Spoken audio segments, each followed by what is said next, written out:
If you've been joining us for our How to Gymkhana series, we got the chance to use this stock Subaru WRX and see what we could really put it through.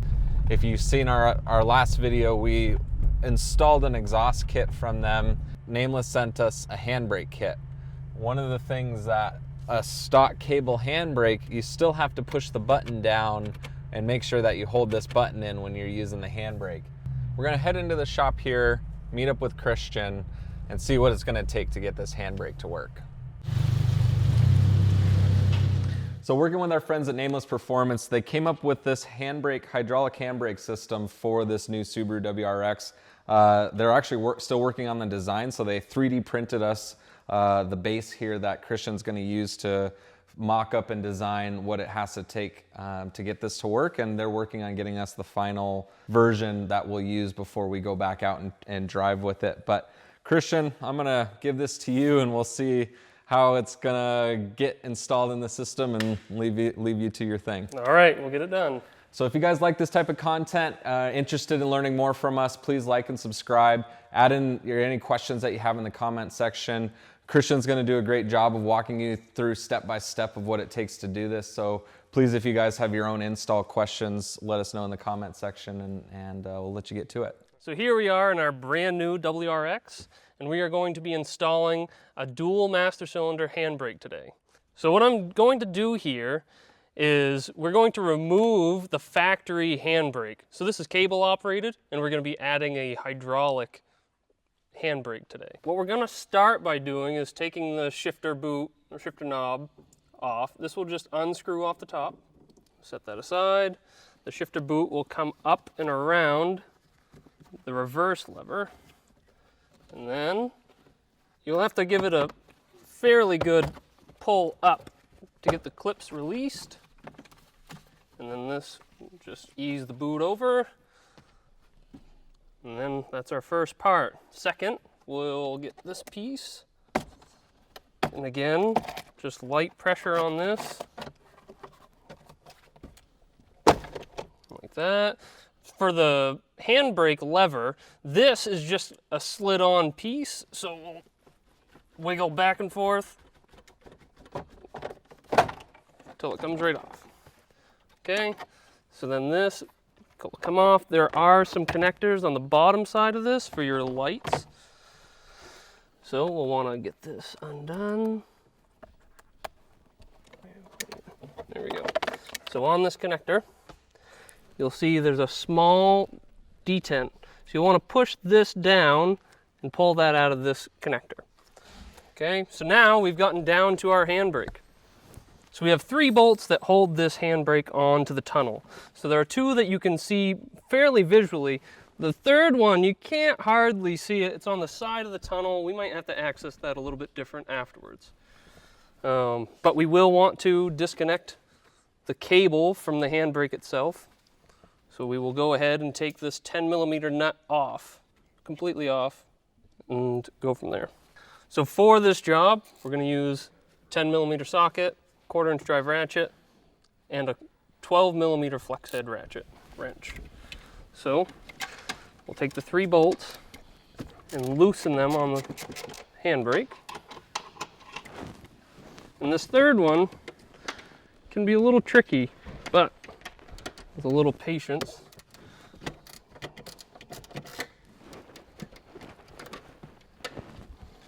it will come out.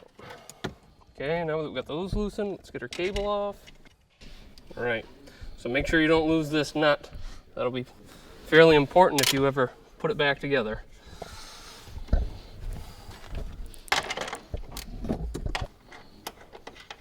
All right, so there's those two.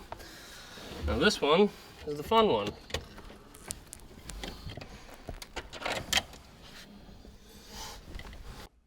All right, so now that we got our third bolt out, one last connection on this, your parking brake switch, just depress this connector, maybe the bottom there, comes right off. Now the cable, you just pull. All right, so back here, we have our 2 connections for the brake cables. What we're gonna do is we're gonna pivot this around and have the cable pop right out.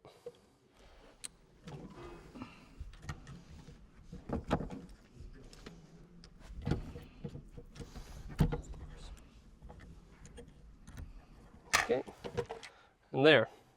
All right, now that Christian has the handbrake removed, let's figure out where we want to have this thing set. So for me, I'm thinking about how I have to interact with the actual shifter, and this is obviously just for dry fitting. This whole system's going to be updated from Nameless for us, but I'm thinking about what's going to happen if I have it the right direction. So that's the way the handbrake's going to work. It's going to be in its upright position, and if I'm actually having to worry about shifting, I've got to deal with getting in the way. So I'd like it to be over more, actually, if possible. I don't know how much more of the tunnel I have space. Yeah, that's reverse. So if we're further back, maybe. I'm still kind of like, while I'm dealing with shifting, I'm banging into the handbrake. Christian, could you help me pop this plastic piece off? Sure. All right, so we're gonna take out a couple screws right here. Okay, now that that one's undone, most of all this is just push clips. So with just a snug pull, you're gonna have all this out. So where do you think you're gonna I mean, if keep we're going over? That's reverse, so ideally kind of over here, probably off the tunnel, it looks like would be ideal. All right. Is that something you think you'd build a bracket for, maybe? Oh, absolutely, we can do that. All right, so yeah, so really just thinking about if I had to daily drive this car every day, yes, I want the handbrake system if possible. Nameless is building us a system that we can still use the ABS so that we have a daily driver still. And I would really hate to constantly be whacking into this thing all the time. So it'd probably be ideal to be about right here. So see if we can build something. Yep, let's do it. And then once we're done with that, we're gonna poke some holes in the tunnel here to actually get the lines to run through. Yep, for our hydraulic circuit, we're gonna go down through the tunnel there. So maybe let's move the car up to the other shop so that we can see under the car and we can do all the rest of this up in the upper shop. Yep, sounds good to me. So to make our install a little bit easier and to fabricate that bracket, I'm gonna remove the passenger side seat. So what you'll need to do for this is you're gonna wanna move your seat all the way back. And there's two 12mm head bolts right at the very front of the seat. We'll go ahead and remove them. Now slide the seat all the way forward and recline the seat all the way forward. Now on the back, this bolt you can see right here, same 12mm head. So we'll take that one out. And then there's another one over here underneath the plastic cover. So we'll take that off and there'll be one more bolt. All right, so back here you'll have 3 electrical connectors. So your first one, there'll be a detent right on the connector, right here. The second is your airbag. So that one, the white, will go down and kind of forward at the same time as you pull. And the third one, another detent right here. So I think it's easier with the headrest coming out first. And there you have it. Now that we got the Subaru back here, we'll get it up on the lift and make sure before we start drilling holes in the tunnel, we'll make sure that there's nothing that we're gonna hit. Drive shaft, heat shields, gas tank, all that other good stuff. So let's get it up on the lift. You'll see right in here, up on the frame rail, there's a brake junction block. Here's your 2 rear lines. What we're gonna do is follow them halfway down, right to about where our handbrake's gonna be. So I've already removed some of these bolts and clips, just so we can peel them down and kind of see where they're going. Our handbrake is gonna be somewhere in this general area. So right here looks like a really good spot. What we're gonna do is we're gonna cut these lines and flare them with nuts and unions and the whole ordeal. Take our lines here, like I said, put the unions on, but to get a better look at where our handbrake's going or where the lines are actually going, we're gonna take our heat shield down, possibly the exhaust, but we'll see when we get there. So the bolts that are holding this exhaust shield in are all 12mm heads. So let's go ahead and get the 6 bolts out.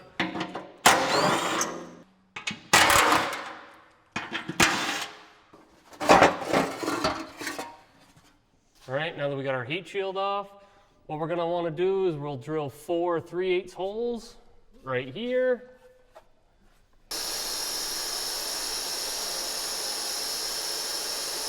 So we're gonna take the console completely out of the car, just so you can have a better understanding and see a little bit more of how we're doing what we're doing. All right, so your 2 bolts right here, there's gonna be one here behind this cover, and there'll be one on the other side. So just pop that cover off. It's a 10mm head. Let's go ahead and take this out. Okay. There's also one electrical connector that you'll find right here. And it'll come right out. So here's our Nameless handbrake setup with both our master cylinders. And this is the bracket that we ended up making to have it work for our application. So I'll go ahead and show you how this worked. We're gonna just move this wiring harness out of the way for now. So with a pair of trim panel pliers, we'll get under this and this, and we'll move that right out of the way for now. This is the bracket that we put together. So it's going to use 2 of the factory mounting points for the factory handbrake. So this will go on just like this. And what we did was we used these 2, but it wasn't going to be enough to hold the handbrake. So we added a couple here and here. And these are just rivet nuts. So you drill the tunnel and then you use a special tool and it actually crimps the nut onto the piece of metal.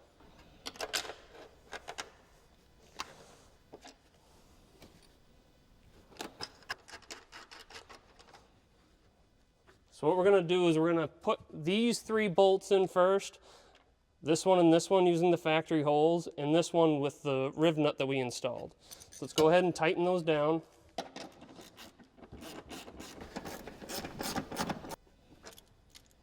Okay, now that we have our bracket installed, we're going to set our handbrake on.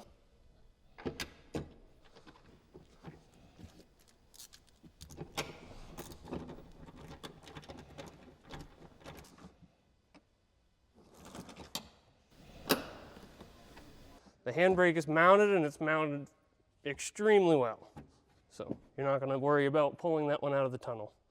Now that we looked under the car and saw that we weren't going to drill through any gas tanks, we're going to start drilling holes right here on the back side of our handbrake. So what we're going to use here today is some -3 brake bulkhead fittings. We use these a lot for most of our cars. They provide a good pass-through for firewall or any kind of through body panel connection. So what we're going to do is we're going to drill a 3/8 hole for each of these, set them down through, and then the nut goes on the other side to hold them tight. So let's go ahead and drill some holes. Yeah.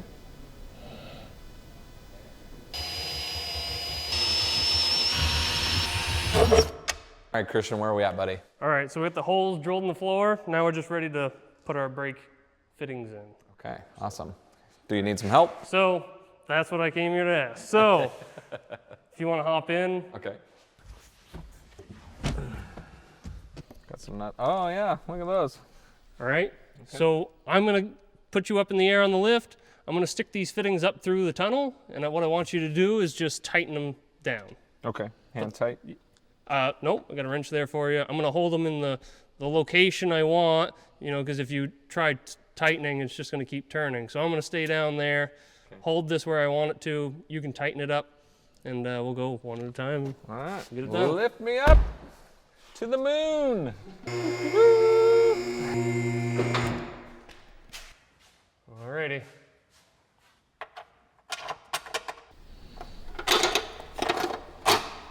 Ready? Hopefully we going the wrong way. Yep, that one's good. That one's good. Yep. Okay. All right, guys, so when you're done your flare should look something like this. So like I said, that ferrule is going to go up and support the back side of that flare. And then the tube nut is going to hold it to the bulkhead fitting. So we have all our brake lines made. So how we did it was we tapped into these 2 brake lines coming to the rear. So this first one is going to be the left rear feed. This will feed our master cylinder. The right one will, of course, feed our right. Then we have the 2 that come down from the master cylinders and pressurize back into the original lines. So let's show you guys what we did up in the interior of the car. So we have our lines coming up through with tunnel here. So what we're going to do is we're going to connect our master cylinder inlets and outlets to these lines. The rear port on our master cylinders are going to be the inlets, and the front are going to be the outlets. This is how we ran our lines, inlet, outlet.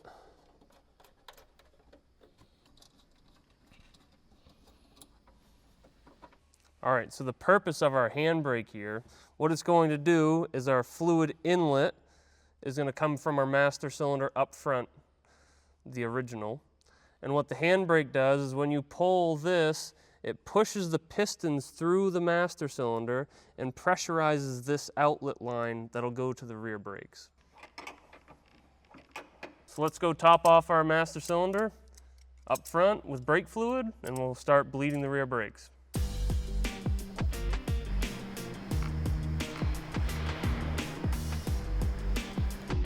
Pull it. Yep. Pull. Okay. Let go. Pull. Okay. Let it go. Pull it. Let it go. Down. Up. Down.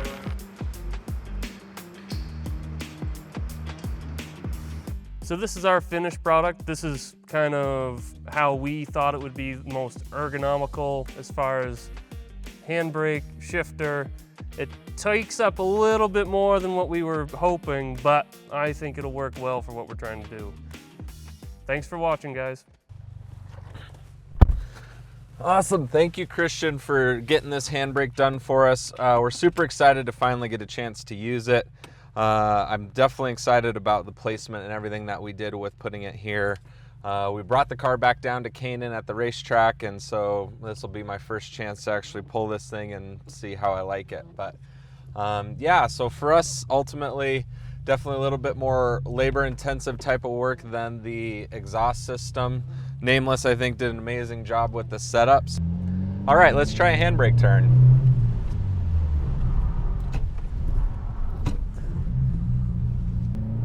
Definitely a different type of feel than the stock handbrake.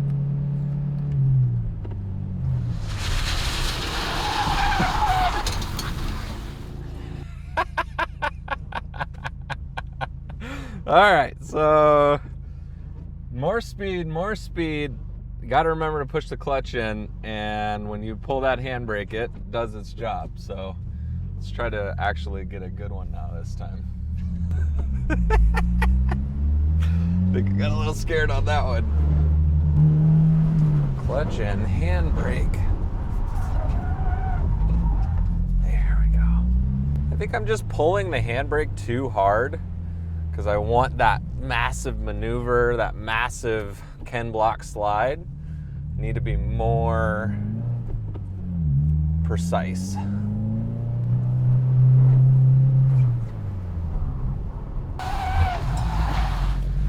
That's better.